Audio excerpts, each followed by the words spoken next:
What's up, everybody? I'm Justin Maycack here with my sister, Melissa McCack, Hey, everybody. and we are Room 51, where we talk all things board gaming. And today we are joined by two very special guests, Mick and Starla from Our Family Plays Games. Hey!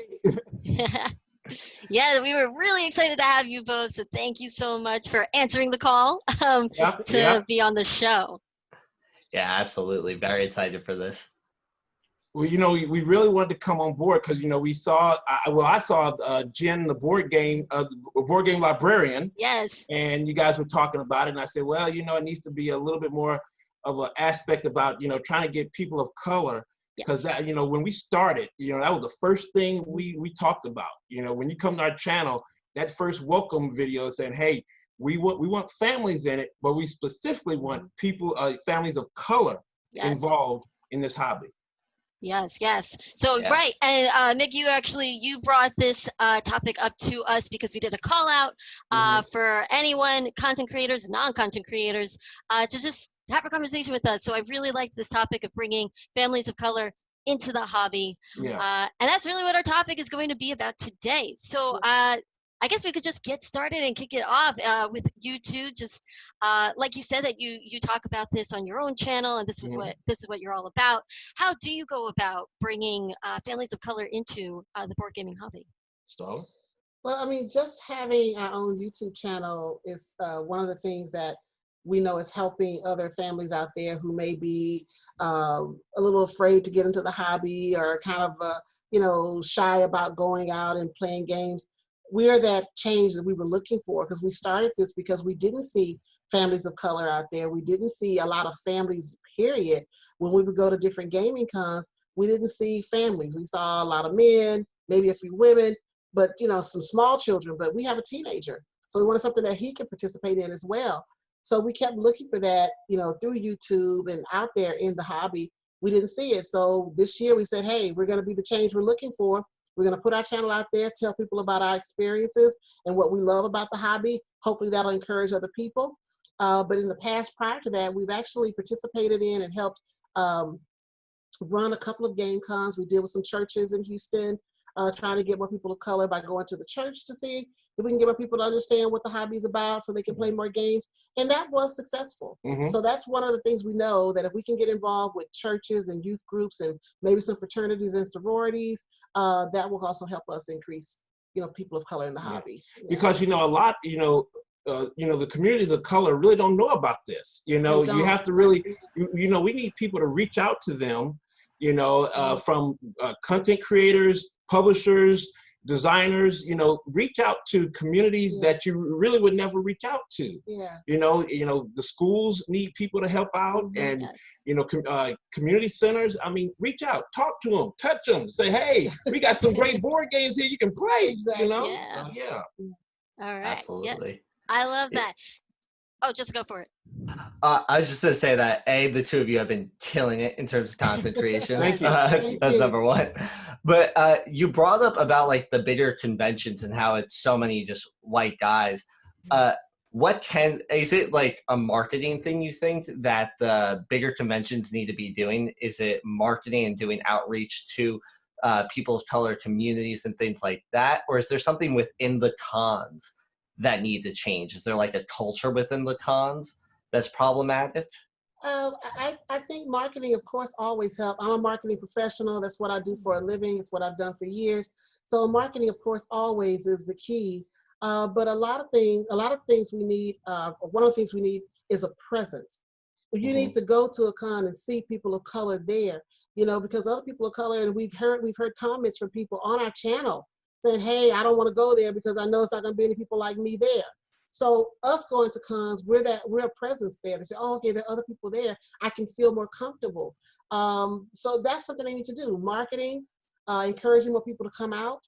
When a con is going on, a big gaming con, maybe to reach out to some of the sororities and fraternities, churches and saying, hey, because they don't know. Yeah, they don't know. They don't know. Give us some free tickets or something. Just reach out and touch us, because we want to come. I think as large as this hobby is, it's still a secret. Yeah, it's still a secret.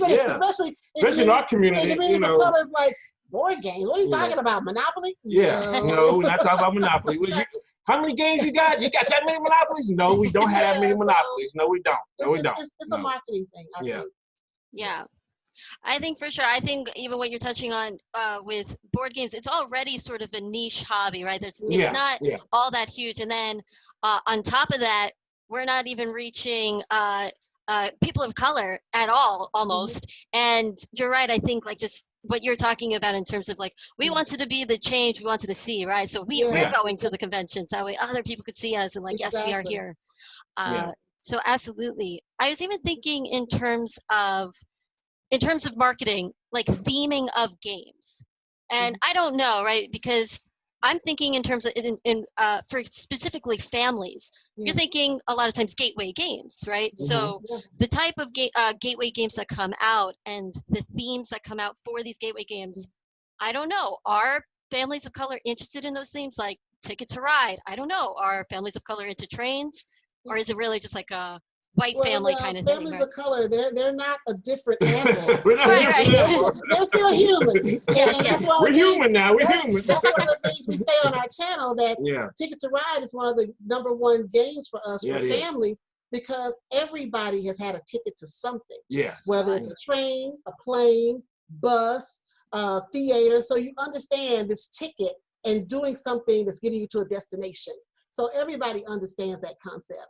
And the games we talk about our top 20 family games, those are games that we know are tried and true, that we've tested with people of color, such as Splendor. Splendor has components that we're all familiar with as far as cards and then the poker chips and those kind of things. So, I mean, the themes per se, a lot of them will resonate with any family. But just a lot of families of color just don't know about it. They just don't know about it. I mean, they know, you know, let me tell you, Hasbro gets to our community. Parker Brothers, they get to our community. They get there. Every Christmas. You know, they're there. So, you know, our communities know about the monopolies and the lives and the Connect Four. But now, if Uno, they know Uno. Ooh, they know Uno. Now, if they can get there, if those companies can get there, then all these other companies in this niche hobby of ours, they can get there too. Yeah, they can. I know for me, one game, really the game that was super influential for me and Melissa getting into the hobby was actually Dungeons and Dragons, which is really like, it's a tabletop RPG instead. And is that something that, I know for us, we actually have like a more diverse game group with that, and people love it. I've never met somebody that willingly played Dungeons and Dragons is like, I hate this. And that also has been a really fun way of getting more people into the hobby. And one thing I was thinking of was how our local game store runs D&D groups. And right there is a great way to start bringing more people in and everything. But our local game store. Actually, in the RPG, I have to give the RPG realm of our hobby some big props, because there's a lot of people of color in there. I mean, a lot of personalities in RPGs. But the reason I'm shaking my head is that you're not going to bring Dungeons and Dragons to the church. No, you're not going to bring Dungeons and Dragons to the church. That's not something that a black church is going to want to tolerate in the church, because it still has a demonic what's the word? Anyway, component? Thank you. So people, no, it's not a component, because it's not really demonic. I actually like some of the Dungeons and Dragons stuff, but people think of it as, oh, it's dragons, it's witchcraft, it's all of that stuff. And that's not something that we would put in front of a church group first. We actually introduce people to Lords of Waterdeep, because that's a little bit different, but there's still some things in Lords of Waterdeep we have to maybe explain a little bit. But after you really get into the hobby and realize, okay, it's just for fun, it's this and that, that's fine, but that wouldn't be the first thing I would recommend. But you know, some tabletop, you know, RPGs, you know, like Star Trek or doing something sci-fi, that could bring people in. People know Star Trek. Yeah, they do. Yeah, they know Star Wars. They know Star Wars. Those are movies. We're familiar. We're comfortable. So those things could work, and I know that on the RPG side, there's a people of color, total channel called I think it's Rivals of Waterdeep. Rivals of Waterdeep, and I mean, it's all people of color, and they're just knocking it out the park, you know, and they've been doing it for years. So I mean, I give the RPG side some props. But you're talking about people who already are committed. Yeah, they're committed. They're committed to doing committed. RPGs. Yes, they're committed to being in cosplay and all that. Yeah. We're talking about on our channel people that are not committed. That We're trying to bring them in. Trying to roll them in. Yeah. That's fair. Yeah. I know for us, one issue with the stores around us in New York City, truthfully, so the stores, the local game stores I can think of are in predominantly white areas. Yeah. So that's number one. That's that's already a problem, right? That's universal. That's universal. Yeah. Whether you're in Houston or whether you're in Omaha, where we are now, it's going to be in a white area. Yeah. Predominantly. And I mean that right there. So yeah, like you said, that's a hindrance right there. Yeah. And then the other issue with that is, so once you walk in, it's all these, it's a bunch of white guys in the local game store. Like, I'm not exaggerating now, 99% white guys. We know. Yeah, we know. We just talked about that on our episode. Yeah, Beyond Monopoly. So we just talked about the experiences we've had at game stores. And I've had some bad experiences. You know, I've been followed around before. Mm-hmm. I've been ignored a whole bunch. You know, to the point where we just walk out. It's like, you don't want our money. You don't want my money. You don't know what kind of board game library I have. Exactly. So you really messing up. But but I do find some stores that have been really good to us, and we love the folk there and they love us back. But there's a lot of stores that really when they see they ignore you. And they see people of color walk in. They don't seem to understand that people of color, we're just like everybody else. Yeah. It's just melanin. That's all this is. It's just the coloring. It's still the same underneath. Yeah. And they think that we don't want what they want. And so they kind of ignore you. Oh, they're not here to spend money. Yeah, we are. We're here to spend a lot of money. Yeah. We spend a lot. You really got to do that, don't you? Yeah. I get bargains. There's bargains back there. There's a lot of bargains. There's like a few bargains, few sales. I was also thinking, because we're talking about stores and everything, I'm thinking in terms of just accessibility to games. Mm-hmm.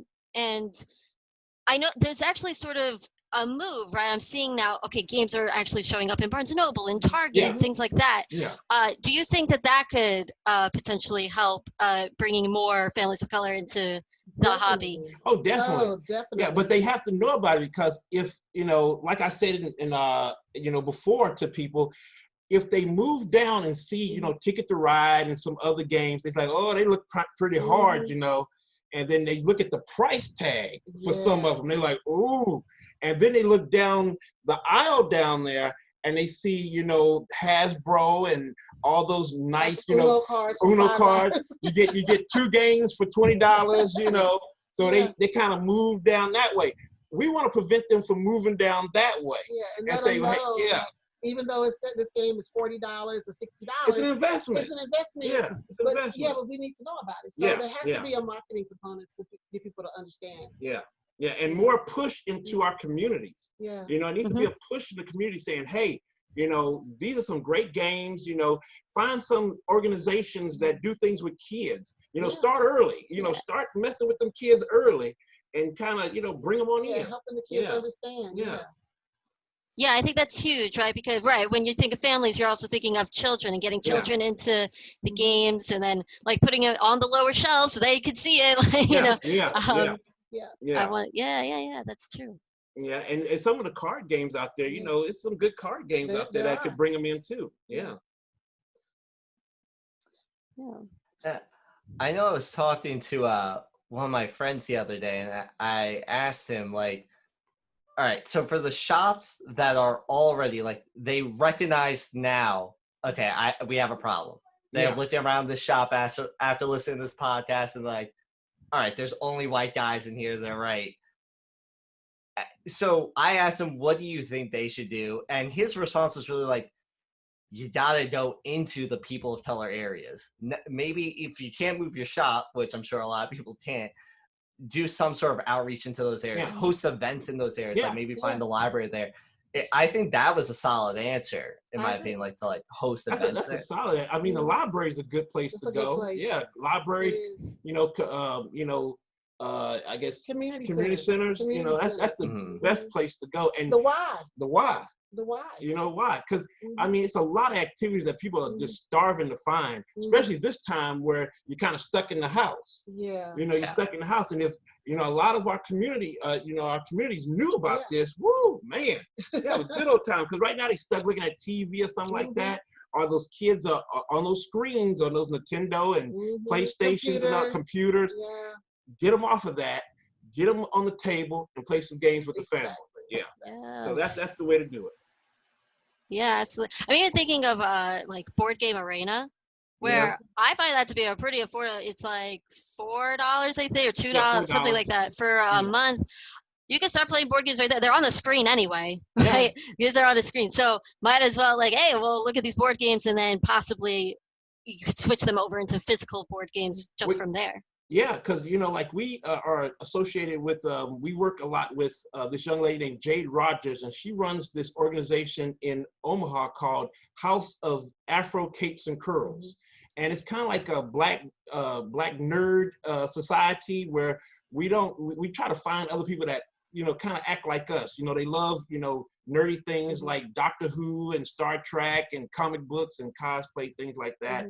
And the one thing she does is she tries to get kids to come on Board Game Arena and play some games, Sushi Go, Carcassonne, things like that. So I mean, and I kind of introduced her to that. I'm like, hey, Jade, why don't you go to Board Game Arena and have some fun with the kids there during this quarantine time? So she started doing that, and it's turned out pretty well. Yeah. Nice. That's really awesome. I know one thing that also just shops have to get better at, in my opinion, and this is just for, in general, bringing people into the hobby. So this is in general. Yeah. Be good about the fact that a new person walks into your store and just understand they might not know anything about this, and they might be very intimidated. Yeah. And be willing to approach them and talk to them about gaming. I know for me, I got into Magic the Gathering when I was 14. And when I walked into the shop, nobody gave me the light of day on telling me what Magic was or anything. I just bought random cards. And don't do that. Help them. See that this is a new player. Yeah, I think that right there also shops need, at least in our area, and I don't know how much it is, it's a pretty tiny scope that I'm looking through there, but horrible about that. Yeah. But you know, it's the one thing is that when I go into store and get ignored, that doesn't help at all. And I keep telling store owners, don't ignore us, don't ignore anybody new coming in there. Talk to them and just see what they want. You know. Yeah, absolutely. I think because also when you walk into these stores, they're filled again. I was actually speaking to a coworker of mine he does not know much about board game or anything, but he walked into a board game cafe.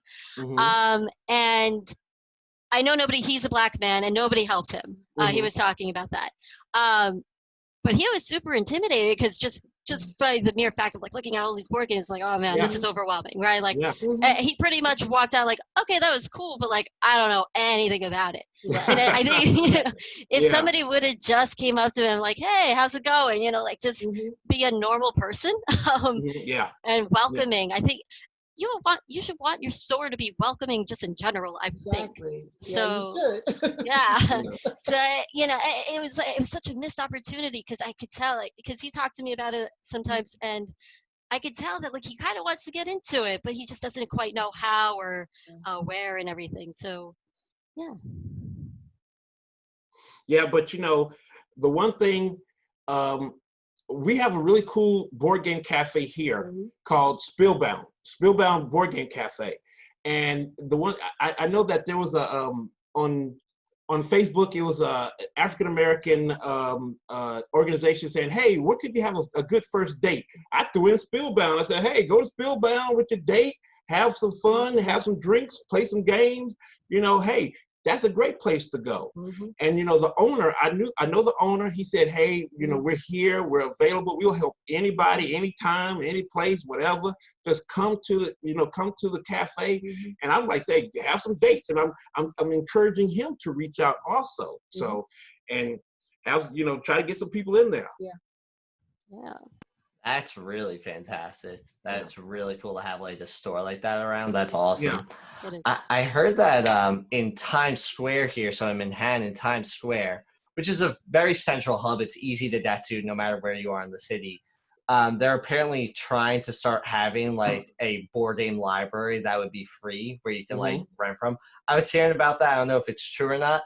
If it is, like that is such an amazing opportunity. I'm looking at New York City government. Don't mess this up.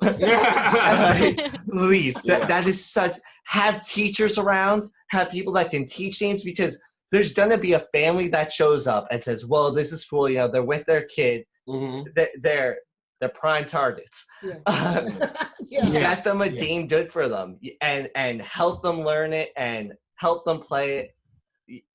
That is such a perfect idea. I really hope, and it's great because it's such an inclusive spot. Anybody from any area can get to Times Square. And I think I want to see a lot more things like that, a lot more pushes of like, because that's not just a very small store, which should be doing better. This is now like the government actually funding something. And I know, like, we have a very niche hobby, but this niche hobby definitely brings people together. Yes, it does. Like, let's not fail in this part. I think that would be something really cool to see. Yeah. I agree. I agree too. I So, think. you got anything else to say? Well, I think Melissa has a question. Oh, go ahead, Melissa. I was just gonna say, I was thinking in terms of like bringing people together. This is innately a social hobby, and yet there's sort of sometimes like an air of exclusivity to it, like, oh yeah, very like, much so. We're doing this, right? So it would be interesting if we kind of flip that on its head and made it more of like a inclusivity thing, because it's a social thing, right? Like everybody can gather around, everybody wants to play. I have spoken about this countless times on Route 51 that as human beings we want to play, right? That excludes no one. So yeah, that's what I was just thinking about. Wanted to shout out. All right. Well, thank you both so much for joining us here tonight. Thanks for having us. Thank you. It was good to be here. It was. Good. I'm glad. Well, anyway, this has been another episode of Roll for Thought. Thank you so much for watching and or listening. You can follow us on social media, Facebook, Twitter, Instagram, all at This Is Room 51. And Starla and Mick, where can people find you? So we're on Twitter at @our_plays. We're on Facebook, Our Family Plays Games. We're on Instagram, Our Family Plays Games. And of course, we're on YouTube. At Our Family Plays Games.